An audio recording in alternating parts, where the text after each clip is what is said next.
We know that CAR-Ts are a curative treatment strategy for patients with diffuse large B, but if we look at the overall survival curves, both for third line or plus and a second line, the reality is that still more than 50% of these patients are going to relapse. So it's really important to understand which are the patients that have more probabilities to relapse, because maybe these patients are going to be candidates to receive something else. And of course, we need to give the adequate information to the patient and the family when we are talking about the long-term outcome after this type of treatment. So when we talk about prognostic factors, we have to discuss prognostic factors before the CAR T-cell infusion.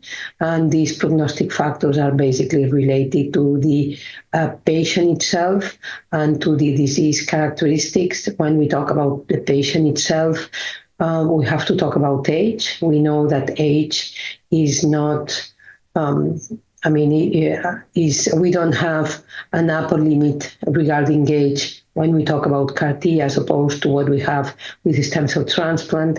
We know that comorbidities have an impact in the long-term outcome of the patients and also in the treatment-related toxicity. Probably the most important prognostic factor is performance status when we talk about patients. So those patients that have an inadequate performance status do significantly worse. When we talk about disease characteristics before the CAR T-cell infusion, basically we have to talk about disease burden. And this disease burden can be measured using different strategies. The easiest way is to use the LDH. An elevated LDH is associated with a worse outcome. Also, we can use the number of extranodal sites, total metabolic tumor volume, which has also been demonstrated to be a prognostic factor. And then there are some inflammatory markers that we know that also have an impact on that.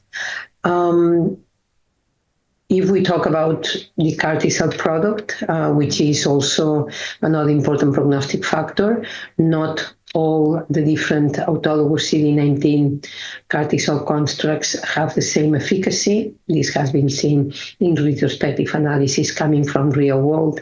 And we also know that the cellular composition of the product has an impact in the long-term outcome of patients being treated with CAR-T. And then if we move to the post-CAR T-cell infusion setting, basically we have to think about disease response early after CAR-T. So PET-CT 1 month after CAR-T has a prognostic impact. And we also have information regarding the impact of minimal residual disease, basically evaluated by ctDNA, and the evolution of ctDNA, basically in association with the data that we have from PET-CT, also has an impact in the long-term outcome of these patients.